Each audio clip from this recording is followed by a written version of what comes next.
My name is Sean Osborne here. I'm the host. I'm going to be taking care of you. We will answer questions at the end, but if you'd like to ask them along the way, please feel free to go ahead and put them in the Q&A. Go ahead and type those in there. If you have any questions or any problems, you can raise your hand. It'll give me a chance to notice that you're over there with a question, just in case I'm bouncing back and forth here. I'd like to go ahead and launch right into this. I'm going to introduce you to Martin Sines, and he will be the moderator. Obviously, he'll make sure no one overspeaks each other here and that they get their allowable time, without any buzzers, right? Martin Sines. Wow. Yeah, somebody needs to run the stopwatch here, like we're at a debate. Ah, There you go. so this is a treat for me because we have the team here coming together to do this webinar, and these are individuals that typically don't come out into the spotlight very often. So that means I'm going to have some fun with them today, and all in good taste, and I'm looking forward to hearing from them as we discuss this webinar, Smart Asset Allocation Strategies, for the upcoming year. And really, this is a great opportunity for you guys to hear about some of the people here. We have a lot of investors that work here that are on the BQuest team. So you'll get some insight into some of the ways they view investments, and some of the things that they're doing personally. So please just feel free, jot some notes down. We'll take any and all questions after we're done here, and we'll get started. I know some of you, actually a lot of you are new to BQuest, so just want to give you a little bit about us. I'm Martin Sines, one of the managing partners at BQuest. Sean Munyo, who's on here as well, as the other partner. And for those of you who do not know BQuest, we're all about spreading monthly passive income to the world.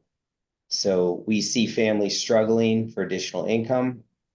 We see families struggling to meet their financial aspirations, and that's where we come in. Sean and I have built a family office with our own capital up into 2020, which we opened it up to investors, and we started bringing on some additional partners on our journey here. And over the years, we've also assembled an amazing team of about 20 individuals that work with us here in Sarasota, Florida, and they help, and we all work together to acquire and manage cash flowing assets, primarily in the real estate and energy sector. Now, we also, if you're ever in town, if you're ever in Sarasota, please feel free to come visit us or check out two clubs that we run in our office. We have two meetup groups, one called the Bitcoin Key Club, where it's self-explanatory. The other one is Sarasota Alternative Investment Club. So we discuss various alternative investment opportunities. And so I know that many of us are reflecting on what has gone on this year financially, both internally and externally. You may be thinking about, what could you have done differently? What did you do well that was a success? What are some of the geopolitical concerns that you see now that might affect you going into the next year? And a whole host of questions. Well, our panelists today are going to cover these types of questions, and hopefully that you can gain some nuggets from them, and we can have some dialogue with Q&A after we wrap up. Now, we're not financial advisors. I'm not a financial advisor, so please don't take anything here as financial advice. You can seek your own legal counsel, CPA, if you for any direction when it comes to investing. Now, I do want to mention our investment philosophy here at BQuest, because it is important for framework of our discussion here today. So we have developed a 4C investment philosophy that we practice here at BQuest, and that's namely to invest in assets that produce cash flow, assets that we have control over, assets that work towards building a better community, and assets that are comprehensible. And so what that means is bills are due monthly. So most expenses are due monthly for individuals, for companies.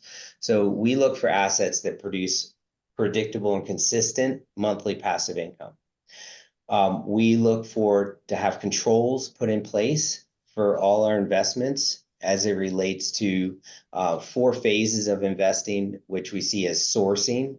So you're sourcing the opportunity, due diligence, so you're vetting the opportunity, asset management, where you're ensuring that the asset performs how it needs to perform, as well as portfolio management. So you're managing the overall portfolio and making sure performance is there for us and our investors.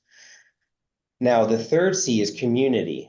And we believe it's not enough just to invest to make money for ourselves, for our investors, but we look for opportunities that are impactful to our world, to our society, and create a better place for all of us to live. And we believe and know that there are enough opportunities that are highly profitable to allow us to have both the profit and the social impact. So we do look for that with whatever we do. Just to give you an example, we invest a lot with mortgage loans. So we keep people in their homes. We invest in medical office buildings, which doctors need to operate businesses and see patients and treat patients. We are into various energy assets such as Bitcoin mining, where we're mining off renewable energy. We are, we also believe in the philosophy of Bitcoin as a great equalizer for our society, for our planet. So last but not least is comprehensible. So this means that the assets can be easily understood. So if you own a home, drive a car, or go to the doctor's office for a checkup, then you most likely have an understanding in terms of what some of the assets are that we invest in. Now, we're going to touch on personal asset allocation strategies that we hold personally. So I'll kind of just further set the framework by just kind of letting you know about what I do personally. And then before we bring on the panelists, and we're going to go pepper them with some questions on what they do as well. So you'll get different perspectives as a result of today. Now, this is my personal asset allocation over a 20-year entrepreneurial journey. And this doesn't reflect, again, BQuest, what we do here at BQuest, which we have specific assets for specific reasons. This is what I've been doing over the course of a number of years. And what I'll say first off is that everything that I do ties into a living financial statement that I've been maintaining between my wife and I for over 10 years. And this allows us to goal set in terms of where we'd like to be in terms of passive income versus active income, as well as the types of assets that we want to accumulate over time, which has primarily been real estate and energy.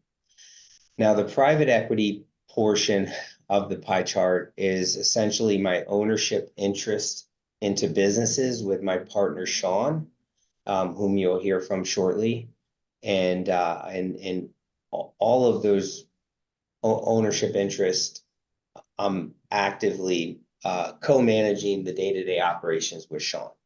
So I just want to kind of clarify that. Now, as it relates to the real estate ownership piece, over the years, I've taken profits from the business, the private equity portion, and I have rolled that into both commercial and real estate properties that I've purchased. And for the most part, I've self-managed those properties up until recent. And these properties have done well from an appreciation standpoint, but they've never truly met my financial aspirations from a cash flow perspective. So that's why stepping back in about 10 years ago, I started acquiring pools of mortgages from the secondary mortgage market. And I initially only purchased distressed mortgages. So these are mortgages that were non-performing. Then I would go in and put in the sweat into getting these mortgages performing with payment plans that the homeowners could afford. Again, the community portion of our 4Cs, and also the cash flow as well. And so over the course of years, I learned to build systems in place, which is the control portion of the 4Cs. And so that's kind of how the model was built over time. Now, working with homeowners, keeping them in their homes, creating modifications and payment plans has allowed for the creation of 20 to 30-year payment streams that come into our company on a regular basis.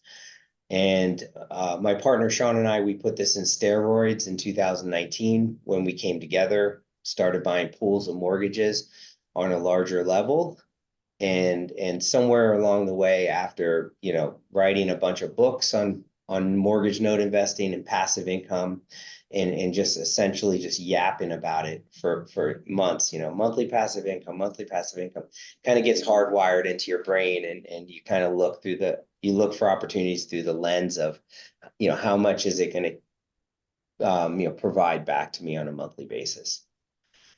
Now, one strategy going into 2024 that I'm going to maintain is to continue to grow the passive income stream and to roll any passive income distributions I receive monthly into additional passive income opportunities. Or if I can let it compound within that opportunity, I'll do that as well. Now, over the years, I have rolled passive income assets that I own, Sean and I own, the company owns, into other fund operators that have passive income opportunities as well as a diversification strategy. And that's worked well over time. So I'll continue to do that, as well as diverting capital into Bitcoin mining, oil and gas drilling, which is a great way to produce monthly passive income, but it also has some depreciation offsetting elements as well that are considered.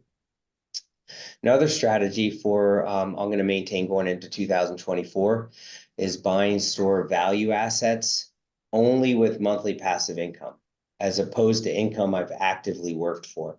So that's been a rule I've held for a number of years, and it has served me well. Now, I am going to continue to invest in Bitcoin directly.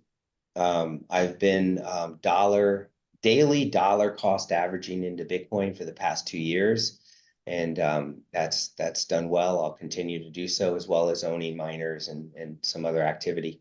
I do divert a small portion of income into other crypto assets like Ethereum and Solana, because I do like the technologies behind the crypto.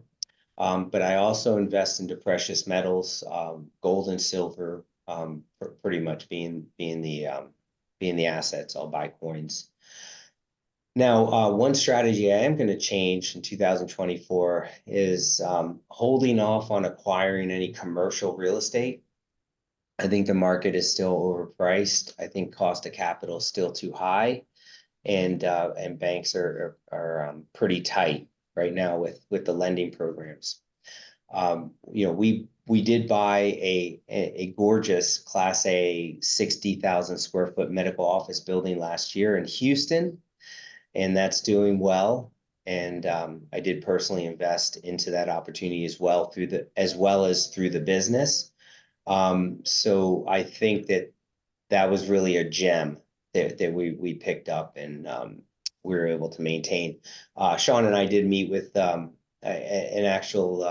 operator that owns about 200 million worth of assets, mostly in multifamily. And he did tell us point blank yesterday that one of his biggest regrets is he didn't sell all this multifamily last year when he had the opportunity. And and he's just getting hammered with what's going on with his assets right now. So I'm kind of, I feel fortunate that we were, we did have that foresight, or if you will, to kind of stay clear of multifamily when it was getting really overheated. For 2024, also, I'm going to continue to avoid the Wall Street casino, other than my 401k, which has been performing poorly. I have my I don't know if you guys know the GameStop guy. He's on my desk. It's a diamond hands. So I'm always been anti-Wall Street in my heart. I think you'll hear some from some equity lovers here on the panel, if you like stocks, but I'm not one of them. So if and with that, I think let's go ahead and meet the investors. Let's go ahead and meet the team if we can. And so we're going to hear from Sean Munyo, my partner. He's got an executive MBA. He worked in fintech for a number of years in a Fortune 100 company. He's technical, analytical, financially sophisticated, high maintenance. Did I say high maintenance? I was hoping you kept going with really. We got Jim Hershak. I mean, what more can you say? 20 years on Wall Street, MBA, CPA, spent time in the oil and gas industry in Houston, and he's just an amazing guy that we work closely with on a daily basis. James Keith, who heads up our marketing department, and he's also just an amazing talent. He is a student of investing, is the only way to put it. I mean, aside from being an amazing marketer, working for big pharma for a number of years and on really high budget projects and managing high dollar teams, he's very humble and is always looking to learn and grow as an investor. And we also have Steve Smith, who is has a physics and math background, has owned an IT development, IT software, IT staffing company for the past 15 years or so. On an international level, he is a good friend. Our kids go to school together, and he has been an avid Bitcoin miner since 2020. And so we're fortunate that he has partnered, his company has partnered with our team to do everything we're doing. And so I will, with that, I'd like to just kind of kick us off to the panelists if possible. All right, so with that said, let me start with you, James. If you had $10,000 and you were just starting your journey towards financial freedom, what steps should you make? Yeah, thanks for the question. And I believe that came in. So thanks to the person that submitted that. Martin, thanks for the opportunity.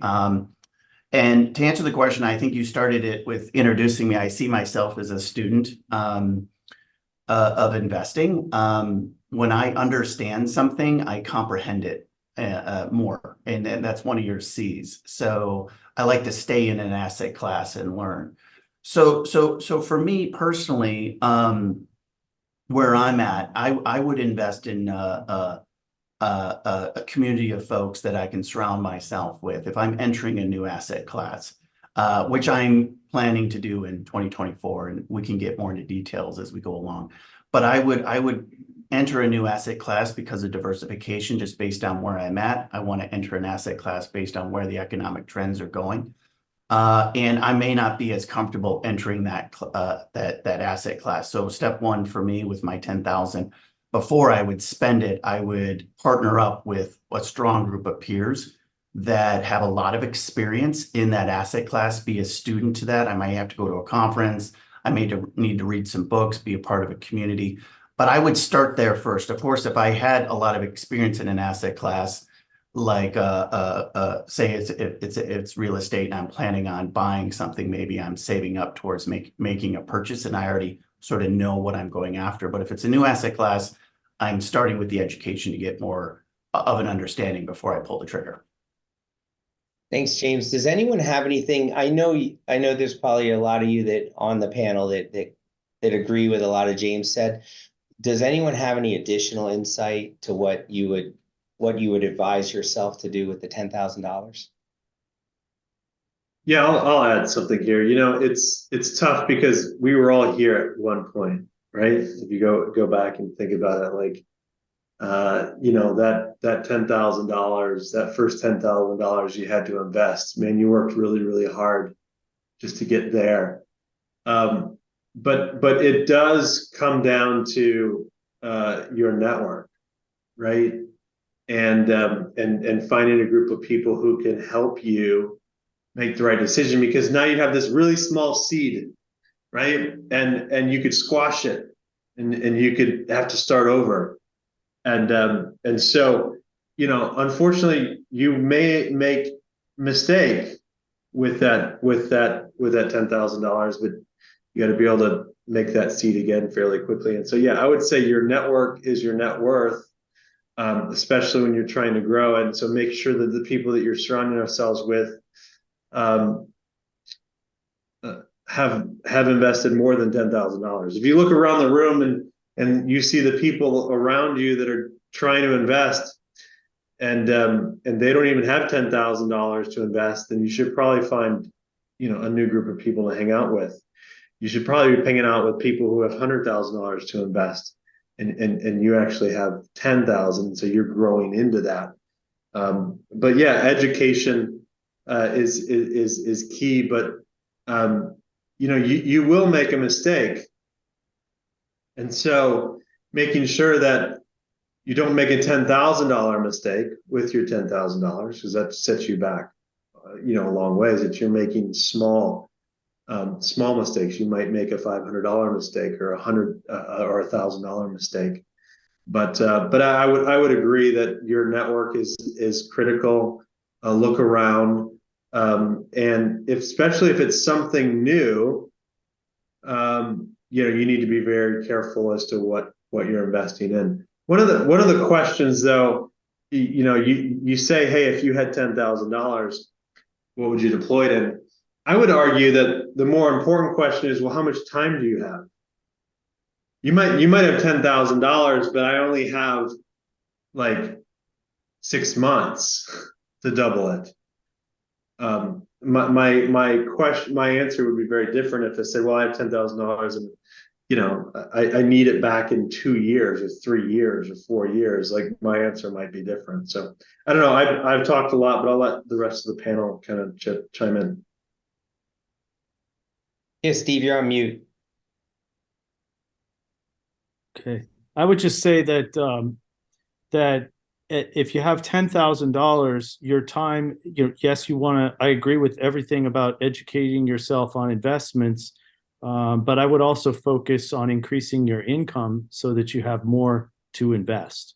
Yeah, and some of that might be involved in training or something that gives you exposure to new opportunities that will produce greater income for you in your profession or you know, just in your employment, and that will help you to grow that nest egg very quickly too. Thanks, Steve. What's interesting with time, and Sean, that was a good point to bring up time. Like, what's you know, what kind of timeline are you working with where you need to make something happen? That's critical. I think also too, from a perspective of time, is how can you build a schedule in your current situation whereby you can commit time and energy to maximizing the benefits of how you're going to use that $10,000 to move you to the next level. So, you know, what can you cut out of your life that maybe is not as productive or not as important at that time, like a TV show or something like that, or stay up an hour later at night or something, and use that time to really dig into the books, to go to different conferences and build yourself that community that James and Sean had mentioned. So, Jim, this question is for you. What if you were at retire, this is kind of funny because we got you when you were in retirement. So when you were, if you were at retirement and you had a lump sum amount of money and it wasn't deployed into any assets, where would you start to ensure that you have set yourself up right for retirement? And we don't want you to think too much about this retirement thing, Jim, by the way. Don't let Martin fool you here. You're stuck with us for a while. I've been off and on in retirement since '06. Since I'm underweight in real estate, I would say I would try to find income producing property. Years ago, my wife and I ran a whole portfolio of single family homes that we self-managed.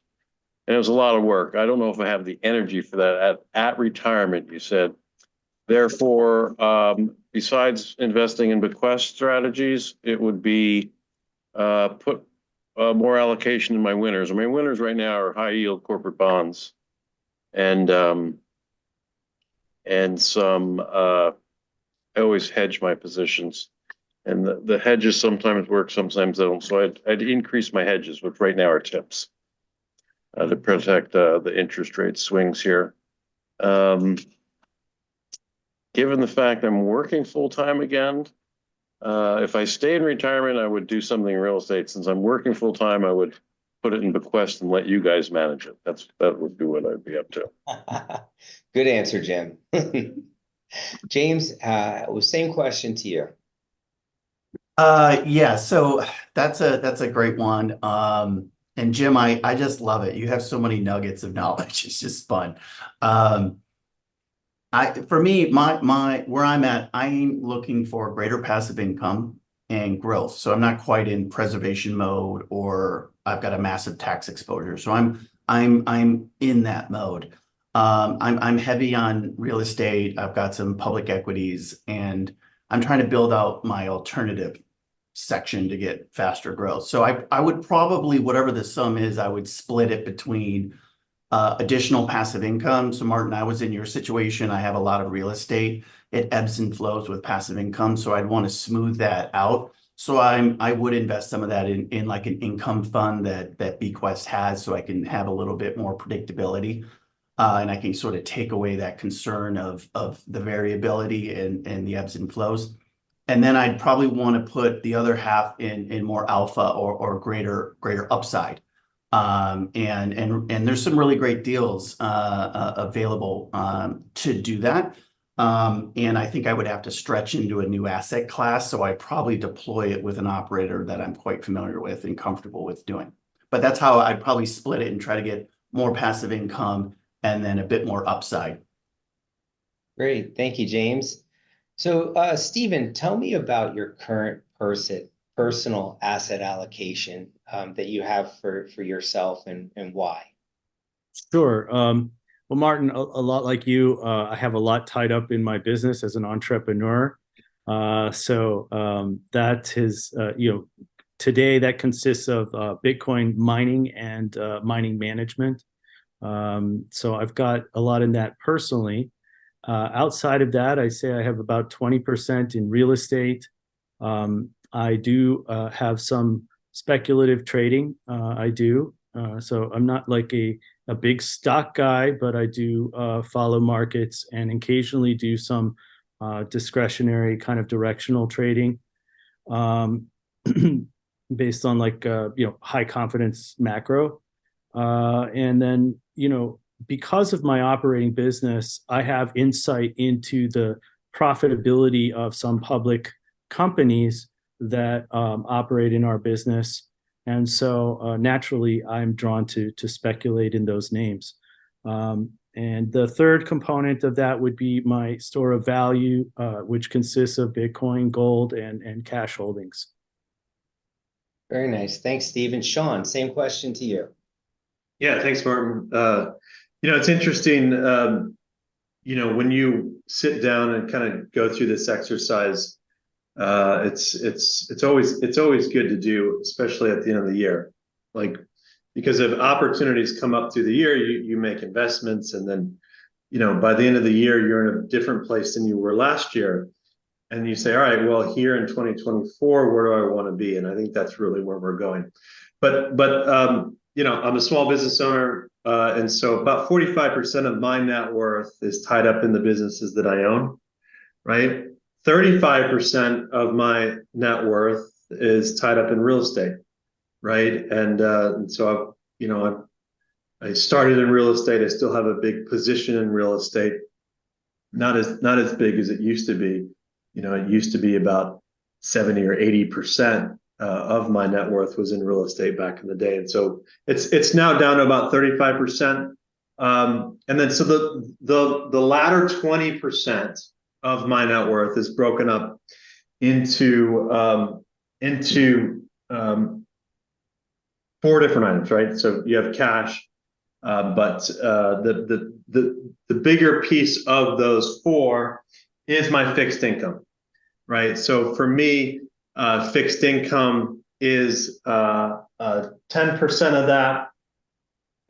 Equities, I have 5% in equities, and then 5% in mining operations and Bitcoin. And so for me, that last 20% it's all pretty much alternatives and fixed income, and that's my allocation.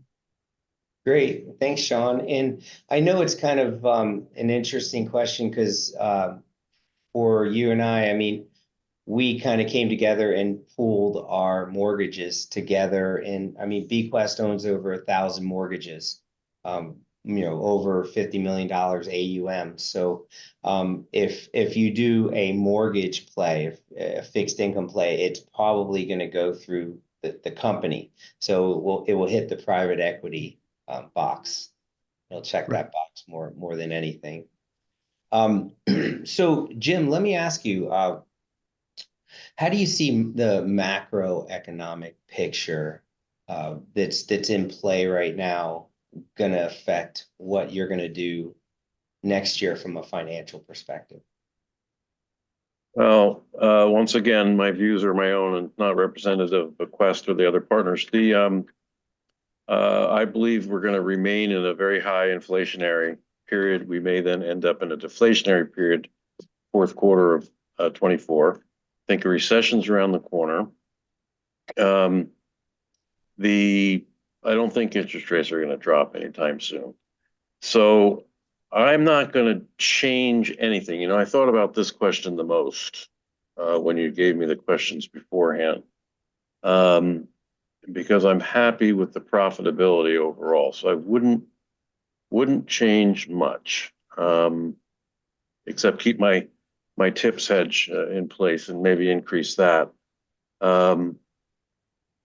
Yeah, that's all I have to say. I'm pretty happy where I'm at. I wouldn't change much given what's going on. There's a lot of uncertainty, and I just want to see how it plays out. Election year is always tricky, and how that impacts businesses and forecasting and projections, et cetera. Yeah, that's what I have. Thanks, Jim. Steve, I'm going to bounce that question to you. Anything geopolitical, anything, on the macro front? I have my eyes on a lot of things. We have some family connections in Southeast Asia, and of course we have suppliers for our business over there. So I pay attention to those, that part of the world. I'm watching the yield curve, and we've just had the deepest and longest inversion since like 1981. And when the yield curve inverts like this, 9 out of 10 times it's followed by a recession. And as Jim mentioned, that's likely. So when the uninversion happens, that's when you tend to see some volatility in stocks. And so I also watch the VIX, because for any kind of speculation or hedging, these are things you want to keep an eye on. I know the markets seem to think that rate cuts are coming. I don't know what the cause of the rate cuts would be. Is it because the federal government needs to roll some debt this year, or did they really get inflation under control? I don't think so. So, or is it something else? I don't really know, but you have to keep your eye on the federal government financial picture because that's 25% of GDP right there. Yes, we let it get that big. So, the federal finances don't look good. You look at the fiscal gap, they would have to raise taxes by 40% to tomorrow and keep them there in order to meet all the commitments, or make equivalent cuts. So, yeah, I don't know what's coming in 2024, but it promises to be, so I would, if I was holding equities, I know there's a lot of optimism out there. I would, look for some hedging opportunities and just, keep your eyes tuned, or, your ears to the ground to see what's coming. Because it is a political year, not just in the US, but if you look at 2024 has like the most elections going on all over the world that we've ever seen in one year. So that's just like another random crazy thing. So yeah, that's I like income producing assets. Be careful who you're exposed to in terms of counterparties. Of course I love Bitcoin, but there's a lot of other options out there for people with a similar outlook. And even forget about next year. I mean, with Melee and Argentina just getting elected, and yeah, I mean, there's some fascinating developments out there. So I know you're bullish on Bitcoin. Why are you bullish going into 2024? For Bitcoin specifically, it has some of its own internal characteristics and calendar to it. We have the halving coming up in April. And generally, in the past, we've seen within about 6 months of the halving, you see new all-time highs in a kind of a bull market phase. This is lining up nicely. If we do see rate cuts later in the year, or we do see some accommodative policy, or maybe an optimistic political change, there's a variety of things that could, on the macro side, that could give tailwinds to Bitcoin's bull market coming. Thank you, Steve. Sean, this question's for you. What do you think the best hedge against inflation, as Jim mentioned, or just any geopolitical strife is going into next year? What do you think some of the best hedges are? Yeah, I mean, I would say that I've been riding a good hedge in my portfolio for a while. I mean, real estate is a tremendous hedge against inflation, and so a bigger part of my my portfolio is really stuck in real estate and fared very well during this incredible inflation that we've seen over the past couple of years. I do think that inflation will be tapped down. I do think that it will be controlled, and in fact, if we do go into recession, you will see a deflationary environment.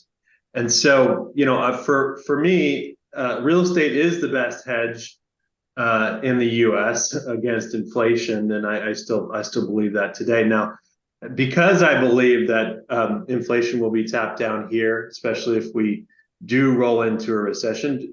I don't know if you remember this, but rolling into 2023, by now everybody would have thought we were in recession, right? But the Fed, in fact, did stave off a recession, and there is potentially a soft landing coming. It's possible, and I almost feel like I'm back in the position we were at early 2023, where I gave a recession like a 50-50 chance. And I almost think that same way here in 2024. I don't know that a recession is guaranteed, right? In fact, the Fed may pull this soft landing off. But I don't think we're going to be in a high inflationary environment, which for me, I weathered the storm. My portfolio weathered the storm. In fact, and in 2024, I plan to even diversify more out of real estate and more into more alternatives, equities, and into more Bitcoin. And so for me, I felt like I weathered the storm, the inflationary storm, with the protection of real estate, and now it's time to move on to other opportunities here in 2024. Thank you for that, Sean. So James, this question's for you. I know that that you're big into strategy. You're big into planning for yourself, not just financially, but just in general in life. What are some practices or strategies that are important to you as you put together a financial game plan for yourself and your family? Yeah, I think the biggest question I always ask myself, and I guess others that come to me with a deal, is why are you doing it? First of all, what are we trying to do here on this limited time, physically on the planet? What are we trying to accomplish? I think that's one. It helps. And then so for me and my family, I just like the freedom. That's where I ladder up to the mission at Bequest. That's why I enjoy working here very much on a freedom. If you're free of not necessarily having to work for the paycheck, but you're surrounding yourself with people that are good and healthy. For me, it's been a healthier way to live. So that's why I do what I do. So I ladder up to that. Then I try to figure out my goal. Where am I trying to go? So I have a certain number in my mind of overall wealth growth. I've been tracking my wealth for the last 15 years, and I put out goals and I measure whether I can hit it. Then I try to look at my allocation, and that's kind of what we've been talking about. I'm with probably Sean Munyo a little bit of, I'm pretty heavy in real estate. I've got some equities, but I am trying to grow my alternatives. Why? Why am I trying to grow my alternatives? Well, I know that in the near term, I can command a little bit better upside or alpha going into alternatives than maybe some of the more traditional paths. And I also want to deploy a bit more in passive income.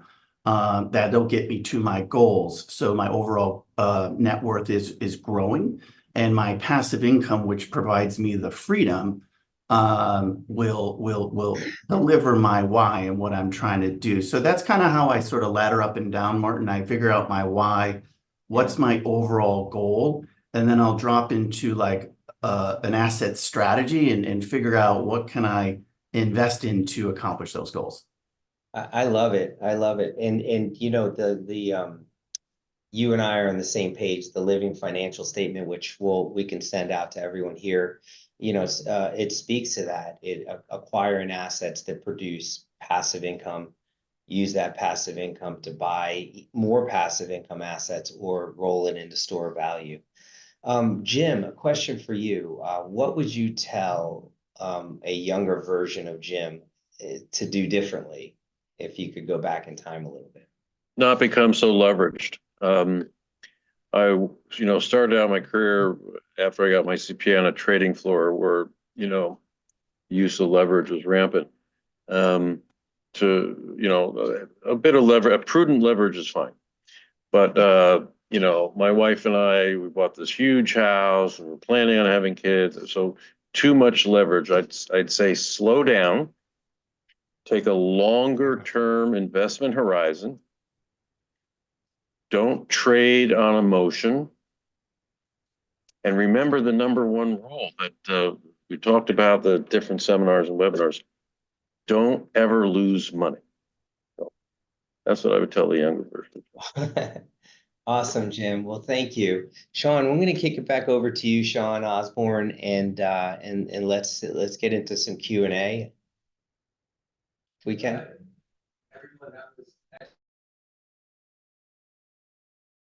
You're muted, Sean. Nice glasses. Of course, I'm muted. Thank you. Yeah, I was going to say that was excellent. I was taking notes myself. We did have a few questions come in. I'll just open it up and maybe you guys can decide who wants to answer or if we want to all answer or offer some insight into this. We do have people who have backgrounds in commercial real estate who may be at a higher level in real estate as far as knowledge and experience. And somebody put information out there or had a question. If they're finding 7 to 8% returns in real estate with a 2 to 2.5 X in 3 years type on the real estate, why would they not want to continue that way? And why is there not potential for others to go into that route? And why is it challenging for others to get into real estate, commercial real estate? Yeah, so we're talking about, someone that's trying to break into um commercial real estate, and what are some of the first steps? I think that you either lead in with capital, or you have to lead in with effort and value add some other way with sweat equity. And I don't know that you can get away from that. You can't cheat the system, so to speak. And so just knowing where you're at on that front, and if you don't have the capital or the capital is limited, then you have to look at what are the various ways you can break in. Now, you can obviously go get your commercial real estate license and start educating yourself and selling properties. I know a popular way is also bird dogging, where you can go to the various RIA meetings, the Real Estate Investment Club meetings. Every city has them, and you can start learning what some of these wholesalers are doing, where they're just interacting with business owners, with commercial real estate owners, and trying to get them to sell their property, and they're getting them under contract, and then they're taking those contracts along with some preliminary due diligence to go get the capital partner, or to sell that deal to the capital partner for a fee. That's the other way to do it. Or I don't know that there's any other way to kind of really break in. I don't know. Anybody else have any thoughts on that? So, Sean, just so that I'm clear on the question, it sounds like there's an opportunity to invest in commercial real estate with a 7 or 8% return, with an exit at 2x the value, right? Yeah, 2 to 3, 2 to 2.5x in 3 years type scenario with construction loans. So two separate deals right there. Construction at 2 to 2.5x in 3 years, or the 7 to 8% returns. Now, obviously, this is an experienced person, and I want to add to it because we have a lot of people who may not be experienced, and that's where I think Martin really aimed at right there. So I guess somebody who may have experience, Sean, if you wouldn't mind coming from that standpoint, why it might be a good or not good time, or what challenges might be there. Yeah, I mean, in commercial real estate, right? The value of it is based on the cash flows it produces, right? There's really, it's not like residential real estate, right? The cash flow it produces determines the value, and obviously the scarcity of that asset also adds to the value. And so, what is driving the scarcity? It just maybe population growth in that area. It may be there a lack of land in that area. And what is the cash flow projections on that asset over the coming years? And so, double your money in 2 years in real estate, if it's commercial, that's very aggressive, right? And it just kind of depends on what is driving the projection of the increased value. I would question that, right? First and foremost, right? What is going to drive the 2x value of that property? It's going to be cash flows. Why is the cash flow going to accelerate? Those are the things I would dig into. We obviously love commercial real estate. We invest in a lot of commercial real estate. I would just be cautious as to, number one, what are you basing your cash flow projections on? And then number two, those cash flow projections will, if in fact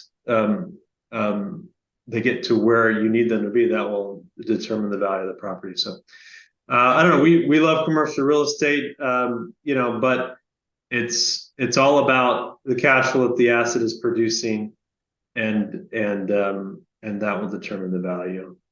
Thank you, other Sean.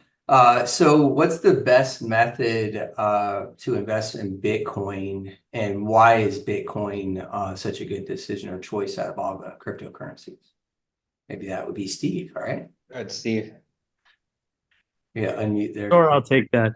The best method to invest in it is, first of all, to figure out your capabilities. Can you actually use Bitcoin yourself? Are you able to hold it in your own custody? If not, you need to look at who's going to hold it for you. And so there are some great operators out there who can give you excellent custody for your Bitcoin. I can name a few of them, and they may also sell it to you. So if you can open an account with them. But if you can get the Bitcoin yourself and hold it yourself in a responsible way, then that's a fantastic way to do it. There are some bad options out there, so I'm not going to steer you to those. I am 100% focused on Bitcoin. I don't spend much time thinking about other cryptocurrencies because Bitcoin is so much bigger than all of those. You can speculate on the growth prospects of some other technologies, and that's fine. But Bitcoin is far and away the winner in terms of its sheer size, the number of people who hold it around the world, and its qualities of scarcity and its distributed nature. All right, so to add to that a little bit, actually, Uphold, I'm not sure what Uphold is, but they use Uphold. I just want to bring that up. And what do you mean by hold the crypto or hold the Bitcoin? So whether you're talking about Bitcoin or any other kind of true cryptocurrency or crypto asset, these are secured with cryptographic keys. And so if you don't have those keys, someone else is kind of holding the crypto for you. Very much like your stocks are held in your name by a depository institution. You don't actually hold certificates of stock. But in Bitcoin, you can hold the actual underlying, just the way you can buy your gold and stick it in your safe and hold it in your hand.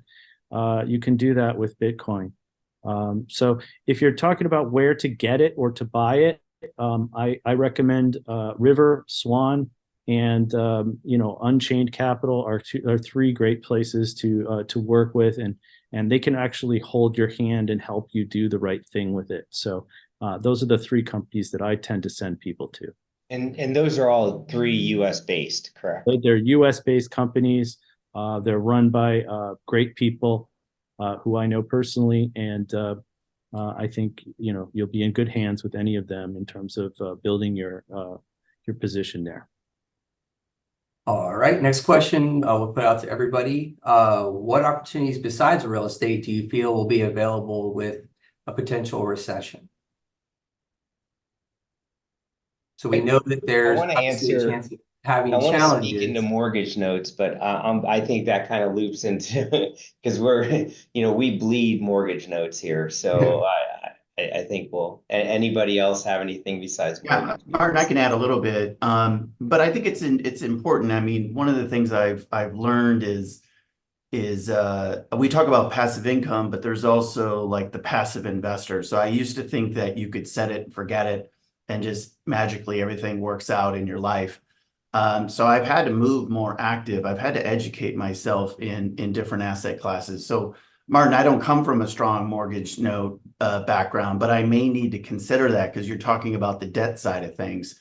And so, if it's notes, that's one thing. There's other debt vehicles out there you can look at. Private debt is a good one. If you start looking at private equity, I invested in a organization that is a search firm. They sort of help out companies that are struggling a little bit. Of course, you get a good return because they're coming in with private capital, and as recession hits and capital dries up, companies get hungry for it, right? And so there's just a different way that's new for me. We talk about knowledge and time in the asset class, and for me that's new, but I'm learning to step into that because I'm going to hold on the things that I'm familiar with, because I don't know if that's something I'm good with that. So as the economy changes and I got to become more active, You're talking about the debt side, and so there's other vehicles you could look at. That's one for me, but I'm sure there's a number of other ones you could look at to I guess see the upside on a challenging economic environment. Yeah, and I would just add, like, every recession looks different than the last one, right? And so, you think about what happened in 2006, 7, and 8, and the housing crisis, which, caused a recession.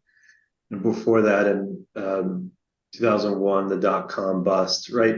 And I think you have to think about what could cause the next recession, and then what areas are going to be most impacted, right? And so in 2001, well, clearly it was the dot-com stocks that got hit the hardest. In 2006 and 7, it was real estate that got hit the hardest, right? I don't think that we can go through thinking that it will be just like the last one next time. It will always be very different, and some asset classes will be just fine, right? There will be zero impact, and it could be that housing goes through the next recession unscathed because it got hit so hard in 2006 and 7 and 8. So, I wish I had a crystal ball, but it's really just, I think we heard it here. I think Steve said it, right? You really have to keep your ear to the ground, and you have to understand what's going on in these different markets. And if you want to take advantage of the recession wherever it hits in whatever sector, you do need to educate yourself in that sector and find opportunities. And when everybody else is running for the door, you're running in to buy the asset because you understand it. Yeah, Sean, you made me think about the question in the beginning that Martin asked about the $10,000, that network and education. And it's, through this 2006, 7, and 8 timeframe, if you meet people who were involved in real estate investing at that time, they were the ones who were networked together, who were in the right location, the right places. They were exiting at a good time. They were able to capitalize at the end, right? Because they were out there, they were working with other successful people, and they were learning and educating themselves throughout that process. The last question I have right here is actually, there's a couple that came in, but I'm just going to hit this one right here, time frame wise. Yeah. With potential tax increases, what investments do you feel can offer the most protection or benefits looking into the future? I know we don't have a crystal ball, but if anybody would like to bring up something they're looking to move forward to, if we start seeing, Just say, I mean, energy, oil and gas is Absolutely. just the best way to go. Up to 80% depreciation offsetting first year. I think this was more about the protection side as opposed to the benefit for at the first year, like a time frame wise. If we were looking at the taxes going up year by year, time frame is what it looks like the question might be asking.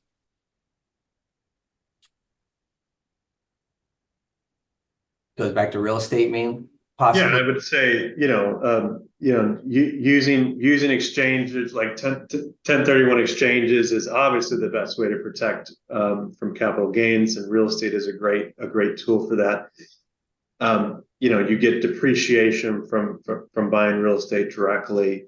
That's a big aspect. But as Martin mentioned, if you're looking to make an investment to offset income, immediately, then clearly oil and gas is one of the best ways to make an investment in and within that year taking 80% accelerated depreciation on that investment. And so if you're trying to protect if you're trying not to create income, is what it sounds like you're saying, Sean. I don't want to pay taxes, so I don't want to create income, right?